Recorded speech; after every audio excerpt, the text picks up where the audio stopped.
Assalamualaikum warahmatullahi wabarakatuh. Bismillahirrahmanirrahim. Alhamdulillahirabbil alamin.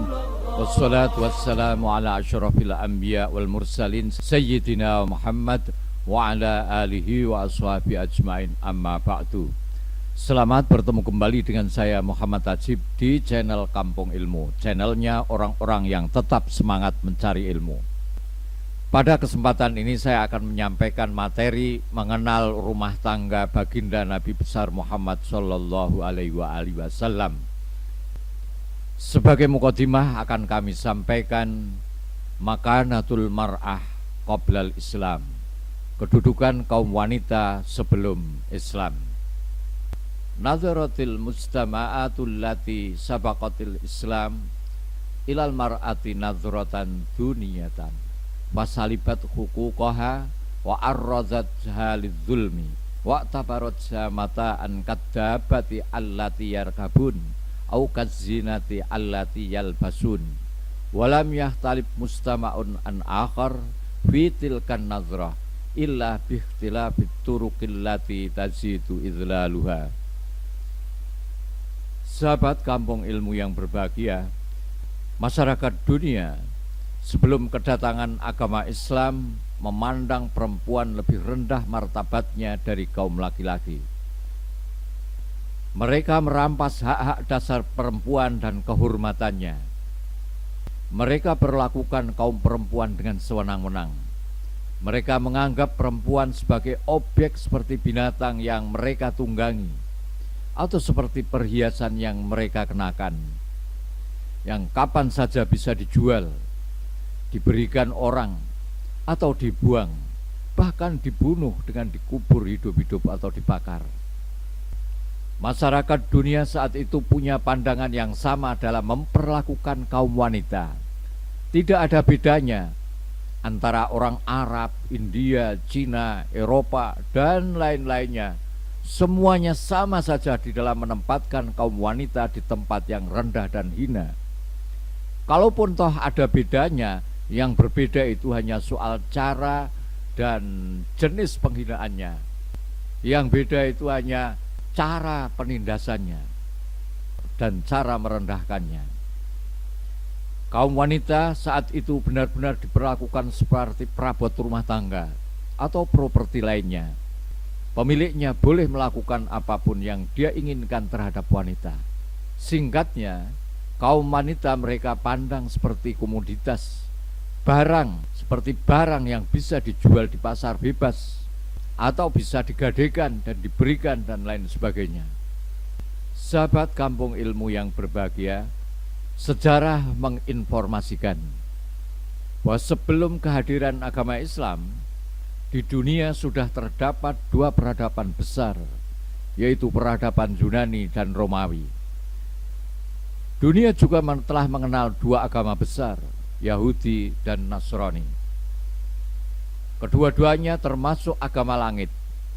Agama langit itu maksudnya agama yang kitab sucinya diturunkan Allah, bukan dibuat dan dikarang oleh manusia. Masyarakat Yunani yang terkenal dengan pemikiran filsafatnya tidak banyak berbicara tentang hak dan kewajiban wanita.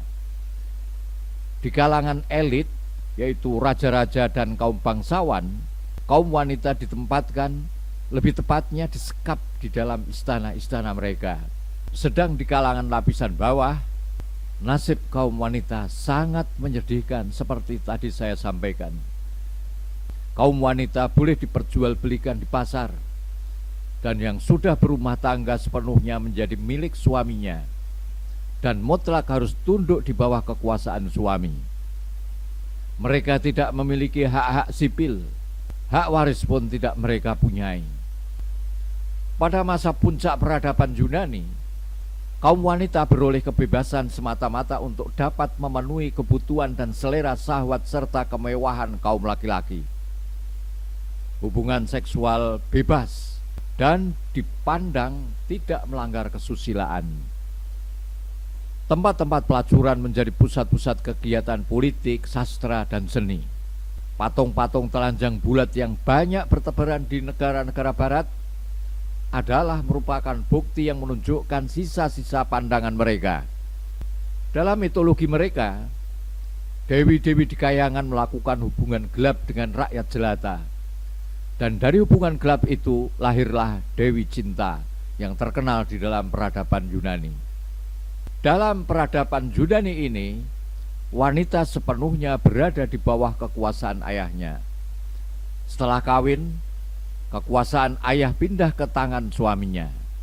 Kekuasaan itu sedemikian luas sampai mencakup kewenangan menjual, mengusir, menganiaya, dan membunuhnya. Keadaan seperti itu berlangsung terus hingga abad ke-6 Masehi. Segala hasil usaha wanita menjadi hak keluarga yang laki-laki. Pada zaman Kaisar Konstantin terjadi sedikit perubahan, yaitu dengan diundangkannya hak pemilikan terbatas bagi wanita. Dengan catatan, setiap transaksi yang dilakukan harus berdasarkan persetujuan keluarga, yakni suami atau ayah. Peradaban Hindu dan Cina tidak lebih baik daripada peradaban Yunani dan Romawi. Hak hidup seorang wanita yang bersuami harus berakhir dengan tragis pada saat kematian suaminya.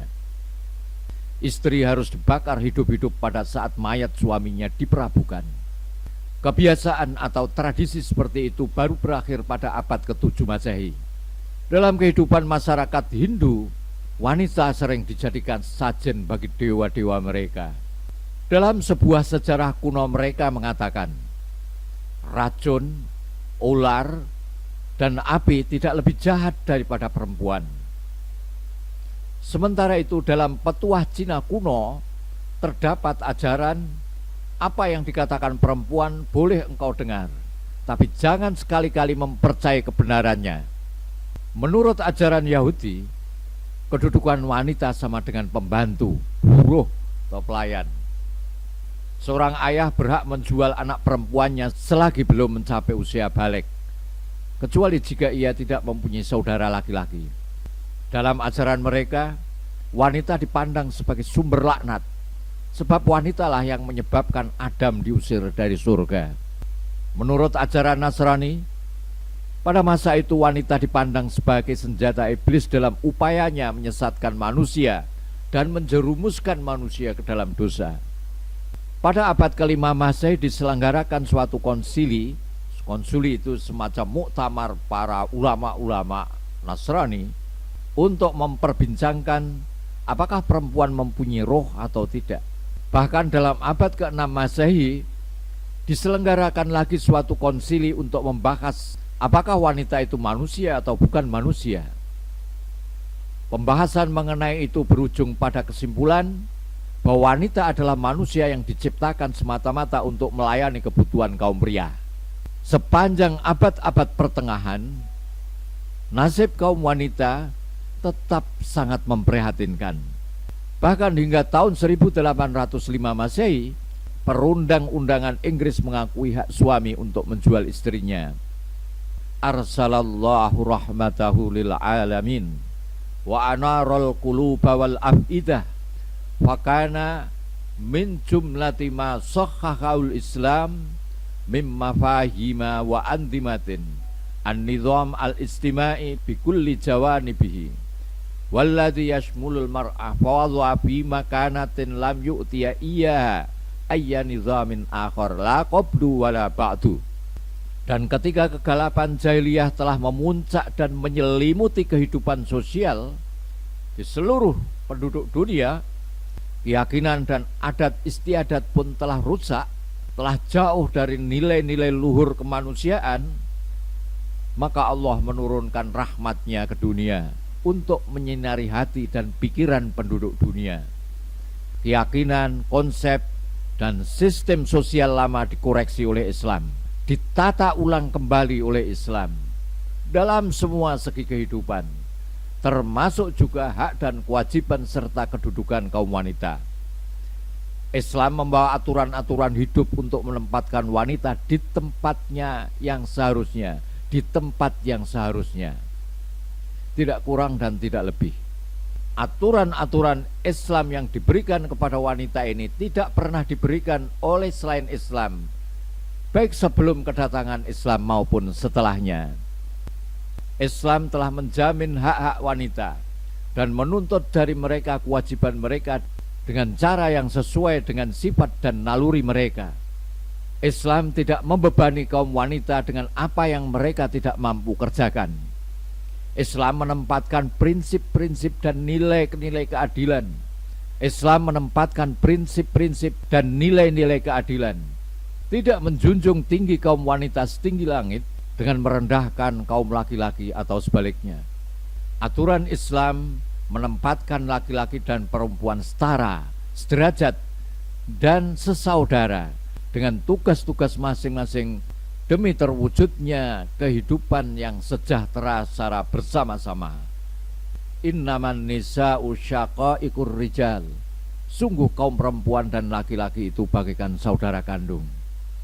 Demikianlah kisah ringkas kedudukan kaum wanita pada masa-masa sebelum dan menjelang kelahiran agama Islam di muka bumi yang dibawakan oleh seorang nabi dan rasul utusan Allah, Muhammad sallallahu alaihi wasallam.